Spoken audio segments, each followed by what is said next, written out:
not, there's a lot. You can't plant millions of flowers in a given area. The soil will be exhausted. Exactly. So you have to have a Department of Agriculture that says, here's how you can grow more flowers.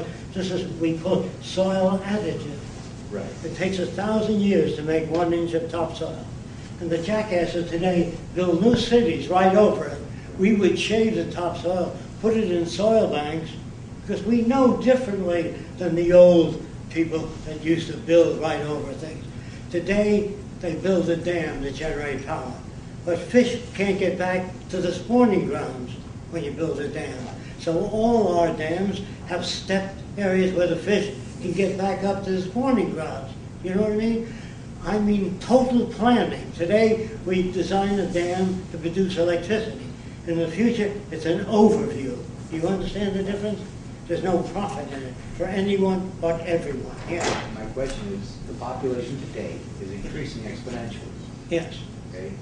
I expect it's going to continue that way. Until the system collapses. Until the system collapses, or, I mean, as long as there's access. We hope to get this film out before the system hits total collapse. If we don't, it'll revert back. But aren't you saying that you need the collapse in order to have the transition? More than now. If enough people look into the Venus Project, find out what it's about, you'll find no one gets hurt. We don't want to kill capitalists, communists, anybody. They're all victims of culture. There's no prisons, no police. If you understand what I'm talking about, talk to your friends about it. Look, the Venus Project is not perfect. It's just a hell of a lot better than the system today. And it'll get better. And there are no final frontiers, no utopias, no best buildings, no best laptops. Every year they'll change to get better. It's called an emergent society. Today we have an established society. It's fixed, and it operates according to certain laws. In the future, all societies will be command and tell us how to improve chairs and everything else. Use the mic. I don't know if they can hear you in the back. Okay. Can you hear me back there? We need an emergent society, not an established society, where nothing remains constant. Did you have a question? Yeah. My question is, do you advocate the abolition of forms of punishment in raising children? You're saying you're... Spare the rod, spoil the child. I advocate punishment and Would you educating children? Is that would you advocate the abolition of punishment? Punishment and educating children. Oh, let me tell you how we educate children. We do not order them to do exercise. We have a big lake in the city, and we have an island in the middle of the lake, 200 feet up, with a craft shop where you can make anything free. To get there, you got to row a boat. You got to climb the hill. So let's design it in our environment. So you go to the library, you have to climb a hill, walk through the forest, and read in different directions. That's the way to do it. You don't order kids to stand out there and do that. If you hate exercise, you poison yourself. You know that? So kids would have the motivation to go to the craft shop. You build it in. That's the way nature works. When a fox sees a porcupine, it doesn't know what it is. It gets closer and closer until it gets stuck. And later on stays away from porcupines. It's the greatest teacher in the world. Jacque, there's a question. Yes. Yes, I wanted to know what type of procedures or protocols would this project go through if people were to rebel? Because it seems as if this is sort of a culture or some sort of land that for the good of the good. Like, it seems like if someone wanted to become a dictatorship, become a dictator, they could if they just somehow get to the machines. Okay.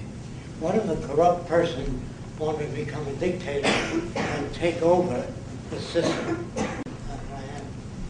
Let me say this. First of all, everybody lives well. There are no poor, no hungry people. So if you wanted to take over, what are you taking over? You live in a nice house. You don't own anything in the future. You have access to anything, like a public library, television camera, anything you want is there for your use. The concept of ownership was good 50 or 100 years ago. Free enterprise was terrific 150 years ago. But today, we have the capability to produce in abundance. Go look at your shopping centers. we can produce everything, and you don't have to charge people anymore. I want to tell you where I got the ideas. This may help you. Wait, can I jump? I got Hold it. on a minute. Let me just answer that. They think that Hitler swayed, they say that Hitler swayed Germany. Well, he couldn't have done that. A dictator couldn't have taken over unless the people in Germany had that value system to begin with. When you have an educated populace, in not just in certain areas, but in a broad range, being a multidisciplinarian, knowing a lot about a lot of subjects, you can't have somebody come up and dictate what they're going to do. They would be helped. They would be helped rather than have that ability to sway people. I understand, because I just see this in some sort of way. They're going to have to be human labor in some sort of way, because if someone was to get a hold of the machines, then they have a hold of your resources. They have that machine that makes your food. So if I have the control of the machine that makes your food and you don't eat, that means you build me a castle. I want my house to be bigger than yours. If you have access to everything you need, all the food, health care, why do you want to do that? Is there something wrong with the guy's head, you mean? If there is, he's then held. He's not put in prison. Human We behavior do that over with our centuries. automobiles and airplanes. Human behavior Your over airplane centuries has a has tendency- Because humans have always lived in scarcity.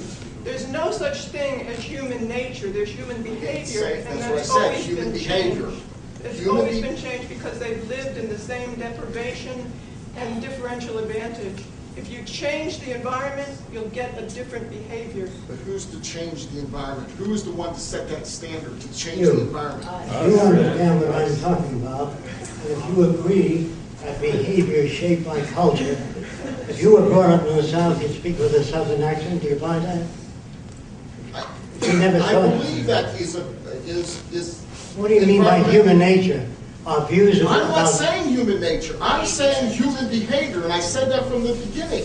It's human behavior that always wants to go better and be on top.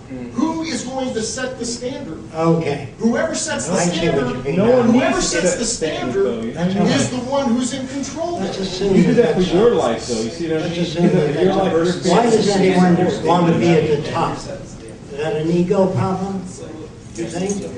Or why does anyone want to be over another person? I'd rather work with people than over them. If I meet a person that knows less about aircraft, say, I work on aircraft safety devices, and they said in the old days that you can't take a plane out of a flat spin. So I designed wingtips that turn into the spin and took it out. So you learn how to say, I don't know how to take a plane out of a flat spin. You'll never be able to take a plane out. That language in itself is an ego. Just to say, look, they asked scientists, can you put a man on the moon? And do you know what they said? I don't know. What do you mean you don't know? But we don't know what man can stand. They said, what do you mean by that? We have to put him in a centrifuge and see where he conks out at 9 G's, 9 gravities, or 6 gravities. That means you can't shoot a rocket ship off too fast because the people will die. That's what I mean by I don't know. So they put a guy in a rotor. Then they said, we don't know how to give a guy water in outer space. What do you mean you don't know? Give him a glass of water. If you pull the glass away, the water would remain there and go off in bubbles. So you can't give a guy a glass of water. So you have to put water in like a toothpaste tube and squeeze it and drink it. You see what I mean? So that's what man says, I don't know. That's the most difficult people for people to learn, I don't know. There are guys today that say, we'll never get to Mars, not in 1,000 years. You'd think that they made studies of it? No, just their stinking opinion. Just say, I don't know, it's not my field, I don't even know how rockets work. That's honesty. So we say, listen, there's always been automobile accidents, and you'll always have automobile accidents. Well, this is a pinhead. That's not an innovator. But if you're an innovator, there's nothing you don't feel that can be conquered.